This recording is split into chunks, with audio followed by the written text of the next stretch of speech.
He was a Bruin great, spent so many years with UCLA, a part of 3 Final Fours, and he has put together this incredible career overseas. It is the Michael Roll Show joining us here on Locked On Bruins. I'm Bryan Fenley.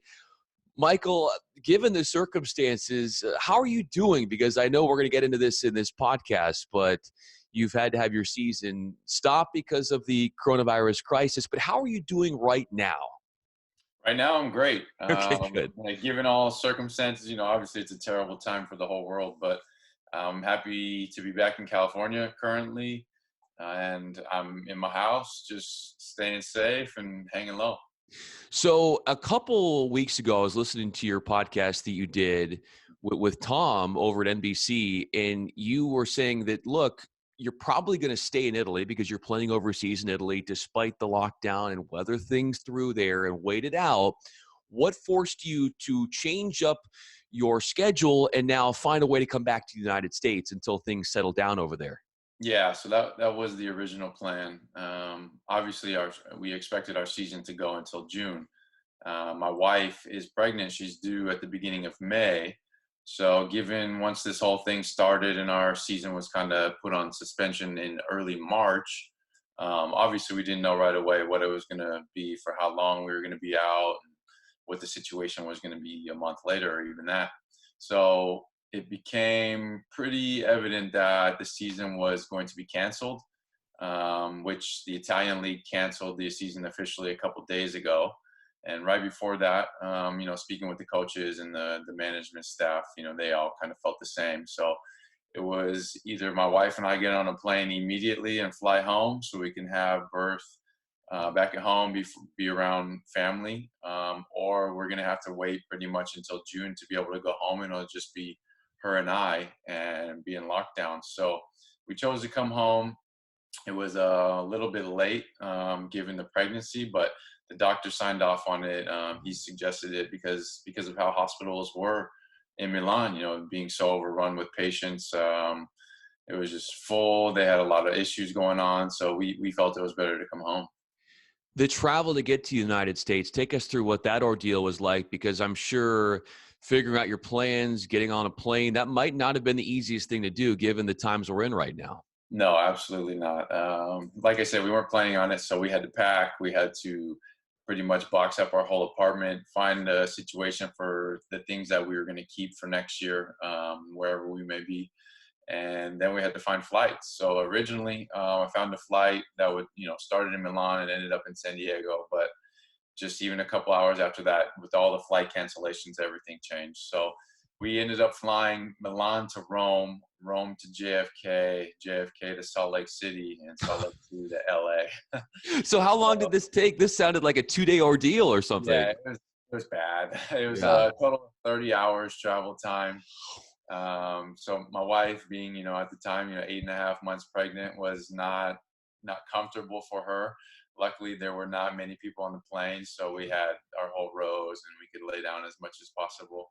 And we had a cat. We have a cat as well, so that was kind of added to the mix of traveling home. So this cat of yours, obviously there is a Harry Potter theme to the name of this cat. Why Harry Potter and why the cat? Yeah, so the cat, I'm allergic to cats, first of all, so I've never been a cat guy or anything like that. And a couple of years ago, my teammate had a Sphinx cat, which has no hair, and my wife really liked it. And so I was hanging around the cat, and I didn't get allergic or anything like that. So gradually, she said, can we get one? And, whenever they want things, they get it. So we got a cat. And it's a black Sphinx cat, and so we both like Harry Potter, so we went with the whole dark arts, and we like Severus Snape in the movie, so we named him Severus. That's awesome. Have you thought of a name for your newborn yet? And will there be a Harry Potter theme to this as well? No Harry Potter theme. We do have a name. It's Brando. So obviously we were planning it to be born in Italy, so we kind of kept the Italian theme.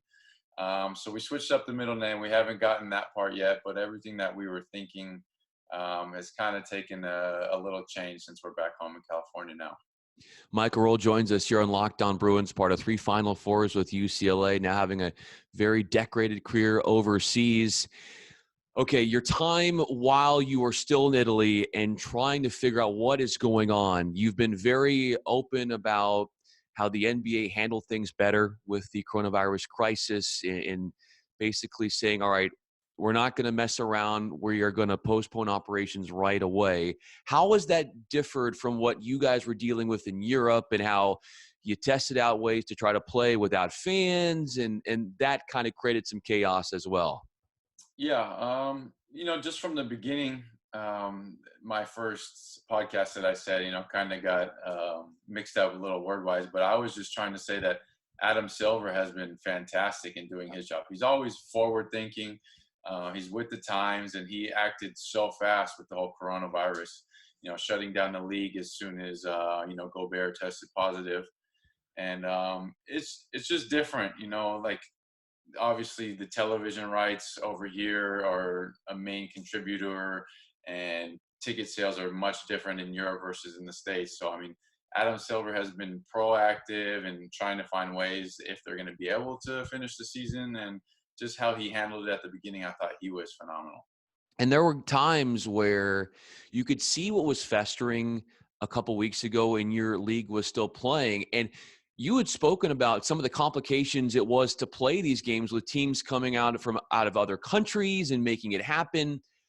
Was it a team in Greece that you tried to play, or you had to try to play in Berlin? Take us through some of the complications before the league decided to suspend operations where you are in Italy, where you were trying to find ways to make things happen and play games, but it was just really a challenge.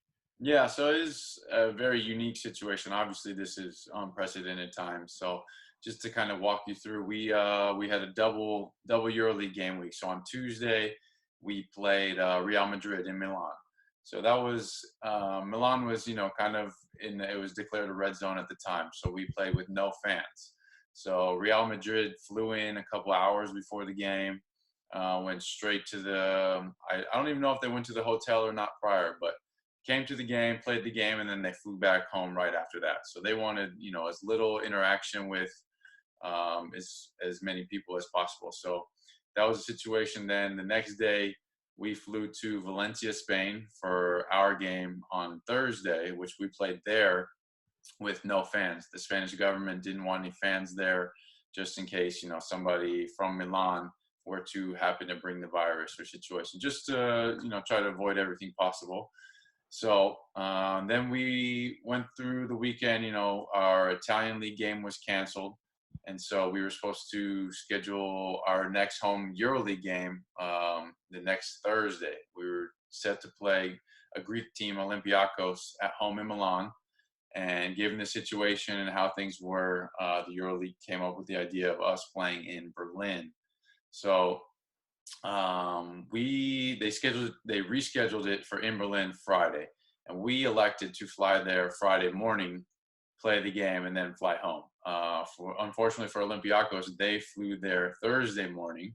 They got up early, flew to Berlin, and then Thursday was the day that the NBA canceled or put their season on postponement. So that in tune led to EuroLeague postponing our season, and then they had to fly back from Berlin to Greece with no gameplay. And from there, you were then confined to your home where you're staying in Italy and you were Yeah. quarantining and seeing all of the strife that was going on in your country in Italy and everything that was going on.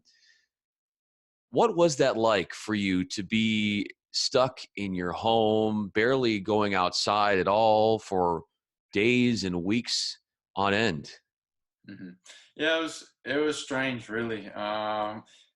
So when that happened with the game with Olympiacos, we found out that one of the Real Madrid players tested positive for the coronavirus. So that's why ultimately things got canceled. So once we found that out, the team doctors and their staff told us that we had to quarantine because we just came into contact. So we had to go home for 14 days, couldn't leave. So that was my first time dealing with that. That was early March, and pretty much just went home. I thought, maybe a couple weeks it would pass by. So they're sending us at home workouts, still trying to eat healthy, get as much exercise as you can, but we can't leave the house. So we would have groceries delivered. and just kind of just be hanging out and just trying to pass the time.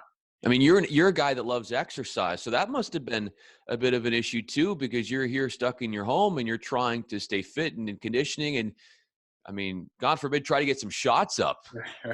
Yeah, no, that's the thing. I mean, most these professional athletes, they like to get out, they like to sweat, they like to, move their bodies. So being on home confinement, that was one of the hardest things mid-season that you can do.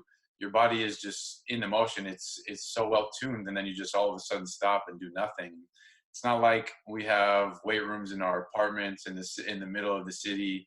I didn't have a stationary bike set up or anything, so I'm just doing high knees in the living room, trying to jumping jacks. Like, I mean, you just come up with as much as you can, and is obviously a very tough time. Bruin great Michael Roll is with us. You can find him on Twitter at mreezy20. I am Bryan Fenley, and you can find me on Twitter at Bryan Fenley. Michael, so you mentioned that somebody in the league had contracted the virus, and I know you've played in a lot of different countries, and a lot of those different countries have had different political things going on. But when have you been the most scared on a basketball court? Scared on a basketball court. The Turkish league finals that I was in, Okay. it got really hectic. The fans are unbelievable Sure. fans, very passionate. It was game 3 of the finals, and like maybe 3 or 4 minutes left to go in the game, and they stopped the game to kick all the fans out. So yeah, there was like a 20-minute intermission before the end of the game, and that was pretty wild. So I would say that was probably it. Sure. And you, being a UCLA guy, you know how to maximize your time. You're a smart dude. And I have heard that you have utilized some of this free time by taking a course. Mhm. And apparently, you're now a student at Yale. And you asked, does this mean you get tapped for a secret society? Is this Yeah. true? Nah. So to get in the secret society, well, just from what I assume, I have no idea. It's a secret. So, Yes. you kind of, a few people just get tapped at their campus, at all their students. So I had learned about that when I went through the recruiting process back in my high school days. And Yale was somewhere that I really looked at to go, and that really intrigued me. One of my tutors at UCLA, she went to Yale. And so I was always asking her about the secret society. And she was always very mum and didn't keep anything about it. So, I wanted to know more. That was kind of more a joke. Me taking an online class from Yale is not going to get me into the secret society. What are you taking? So Bruin Yeah, fans can I'm know like what taking you're doing. financial markets from Professor Schiller. Okay, very cool. And you're also a naturalized citizen of Tunisia. Yep. What spawned that? I I played my first 2 years when I was in Belgium. I played with Salah Mejri, who had a nice little NBA stint, and he plays for Real Madrid now.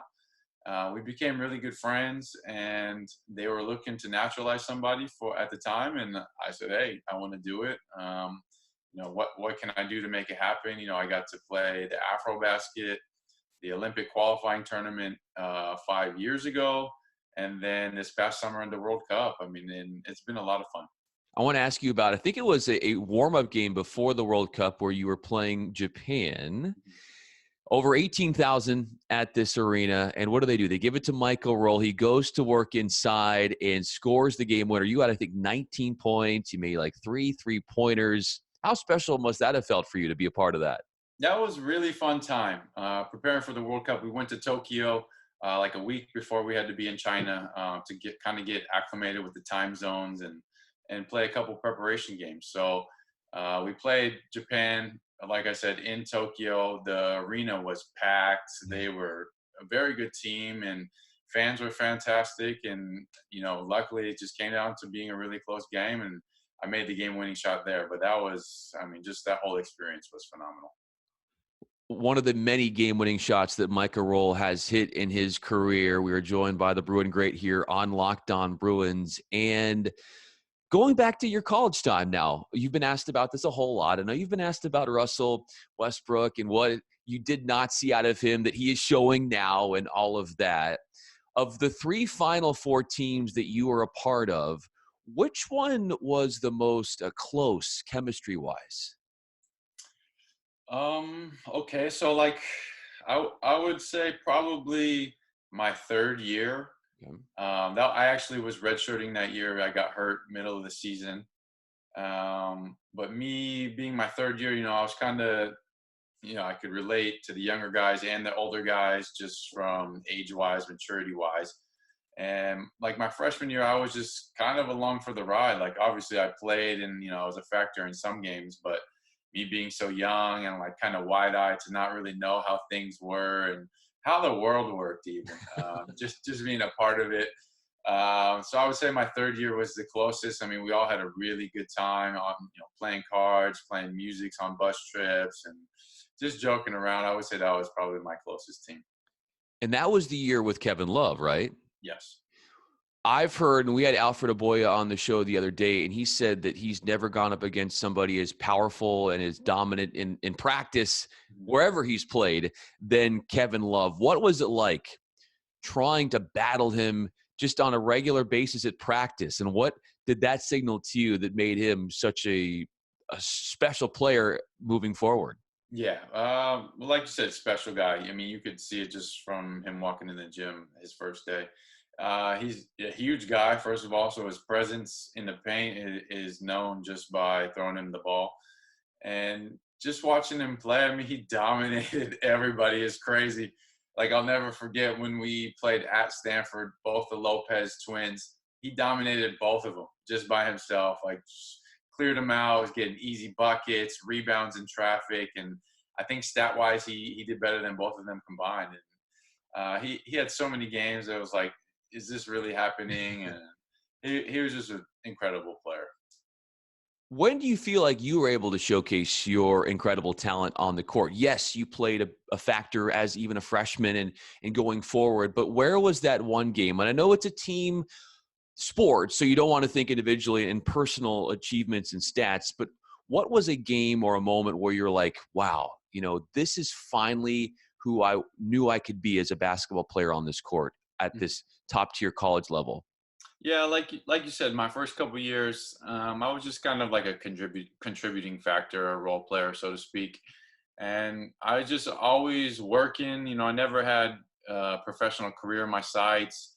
I loved the game, and I was just willing to go do whatever it took.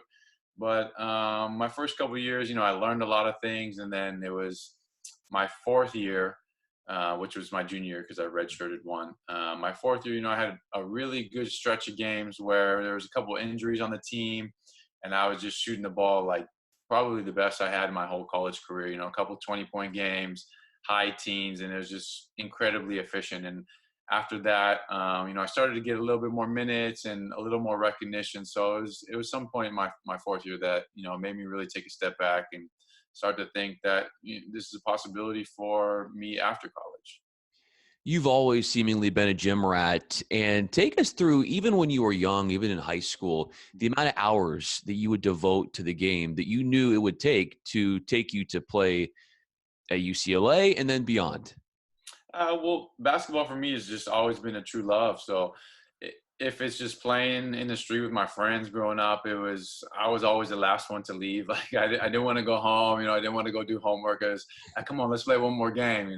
While everybody else's parents are like, oh, come on, you got to go. And so I'm just always playing. I ended up getting a key to my high school gym. Luckily, my coach and I were friends, so that's a secret that now is out. But Oh, breaking news here. yeah, he was good enough to give me that key, and that was phenomenal. So I would get in early before school, or sometimes late at night, and even now, when I'm prepping for my seasons overseas, they have a lot of school functions in the gym, so I have to get out of there by 8 a.m. So I'm there really early, and then sometimes when volleyball's in there late, I'm coming in after and just get some shots up. How does a guy that was born in Mission Viejo, what is that, about 50 miles south of UCLA, go to UCLA? I was lucky, very fortunate for one. Absolutely. I didn't go far growing up, all in Southern California. I never Sure. left. Just take a quick drive up the 405 and I'm at school. But my whole story is a little different. I was very good in high school. I was all-state player my senior year, and we had a really good team. We won the CIF for the first time in school history, and I had verbally committed to Santa Barbara before my senior year, and I was really excited about that choice. Santa Barbara is a great school for one, that was the most thing that was convincing for me. Sure. It wasn't going to be too far, but just far enough that my parents couldn't come on the weekends, So it was some nice separation, and the coach Bob Williams at the time, I was really excited for him. He was a good coach, and I was going to get to play. And so, the summer went along. I and great AAU circuits, and my time was rising. And all of a sudden, I just got one phone call from Ben Howland. They didn't recruit me or anything like that, and I'd already verbally committed. He called me, and I thought it was my friend. When he called, it's like, "Hey, Wow. it's Ben Howland." I'm like, "Drew." I'm thinking it's my friend Drew. Just stop messing with me, man. Like, joke's over, type of thing. And he's like, "Excuse me?" And I'm like, "Wait, what?" And he's like, "Do you know who this is?" I'm like, "Yeah, of course I knew who this is." And then they offered me a scholarship then, and I wanted it right away. And my dad was a little hesitant. He was like, "You're going to go there. They've already got really good players. They're going to recruit NBA type players." And in my mind, I'm like, "Yeah, it doesn't matter. I'm going to work hard. I'm Sure. going to play. Like, we're going to be good." And so eventually to me, it was a no-brainer. Freshman year, first Final Four, right? You go into the Final Four and you play a team in Gonzaga, Mhm. and that will go down as one of the best, I think, college basketball games of all time, given how you and the Bruins were able to come back from a deficit that seemed to a lot of people out of reach to overcome. You got in the game, obviously, you were a factor. What was it like being on the court for that one and seeing Adam Morrison and how he handled himself at the end there? Because it must have been tough, I understand. And then you saw Bruin teammates try to, as he was sprawling out on half court, try to cheer him up and help him off the floor. Yeah. That game, like you said, that's a special game. That they're replaying it now, with no Mm. sports. They're replaying it all the time. I think it'll be shown for years to come.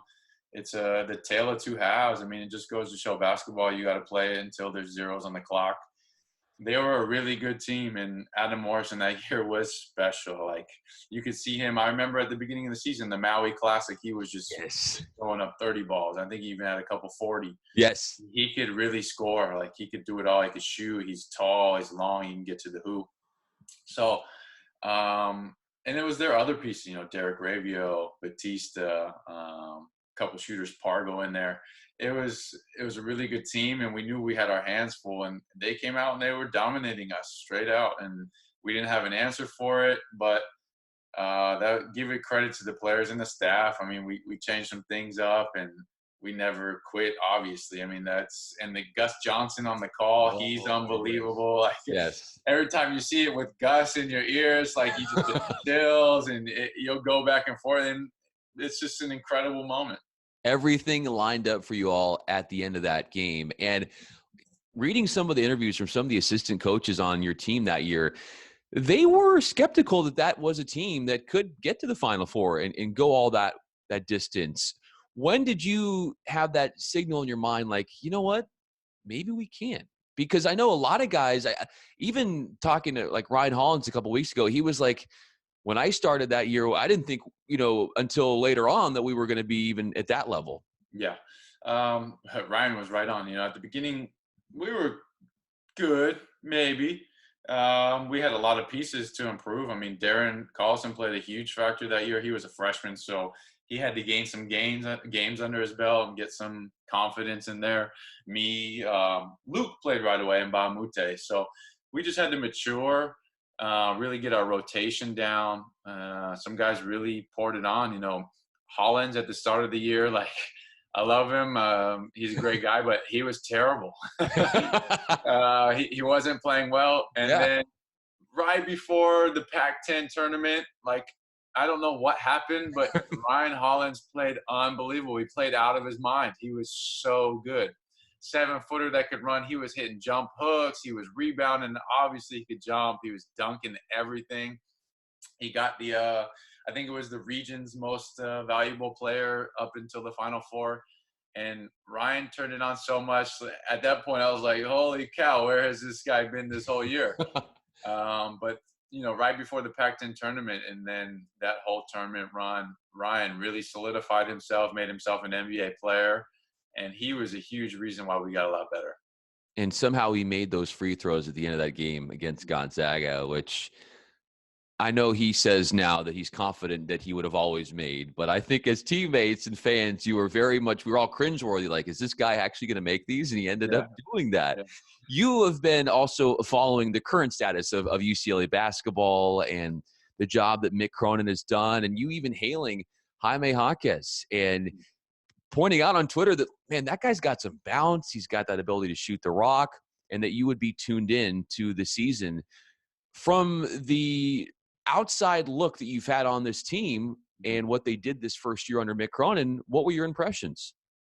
I was impressed. At the beginning, it was a sketchy start. A whole new philosophy with some of the players that he didn't recruit that were there. So he had to instill his philosophies, and they had to get to know him. That takes time. You could see early on, he was with the quick trigger pulls. When guys would mess up, get out. You got to do it my way, and that's it. And so once everybody understood him and bought into his tactics, they were very good. And I would think it was a surprise season for many, but I was very happy to see the success. Given the success that you had at UCLA, let's say you had a chance to talk to all the current Bruins and utilize your experience and try to teach them something. What would you say to those guys? Honestly, just enjoy every minute of it. Like, it's the best time of your life, and take it for what it's worth, because so many doors open up from just being a part of the fraternity of UCLA basketball. Work hard. You don't know what's going to come from it. You could turn it into career. You can turn it into lifelong friendships. Maybe your next, passion, your next, if it's not playing basketball, you can turn it into your career after that. And just really enjoy every moment, because it goes quick. It does, and goodness gracious, you're still young, man. But it feels like, has it felt to you like, wow, that was 2006? What is that? 14 years ago? My goodness. Yeah, it's definitely a wild thing. Me finishing in 2010, it's like, okay, that was 10 years ago for me. But freshman year we had success, and wow, that was a long time ago. And happy belated birthday to you. I know you had that a couple days ago. Yeah, thank So, you. and we are excited for the new addition to the Michael Roll roster. Yep. The roster is growing. So Yeah. look forward to hearing all about that, and glad you're in the United States and you'll be under the care and supervision of doctors here. Mhm. Michael Roll, you can find him on Twitter at mreezy20. Thank you for coming on, man. Let's do this again, and glad you're hanging in there. And when everything passes over us, we're going to be front and center watching you back on the basketball stage and watching you dominate. All right. Thank you so much. Yeah, this was great, and hopefully we'll be able to continue play pretty soon.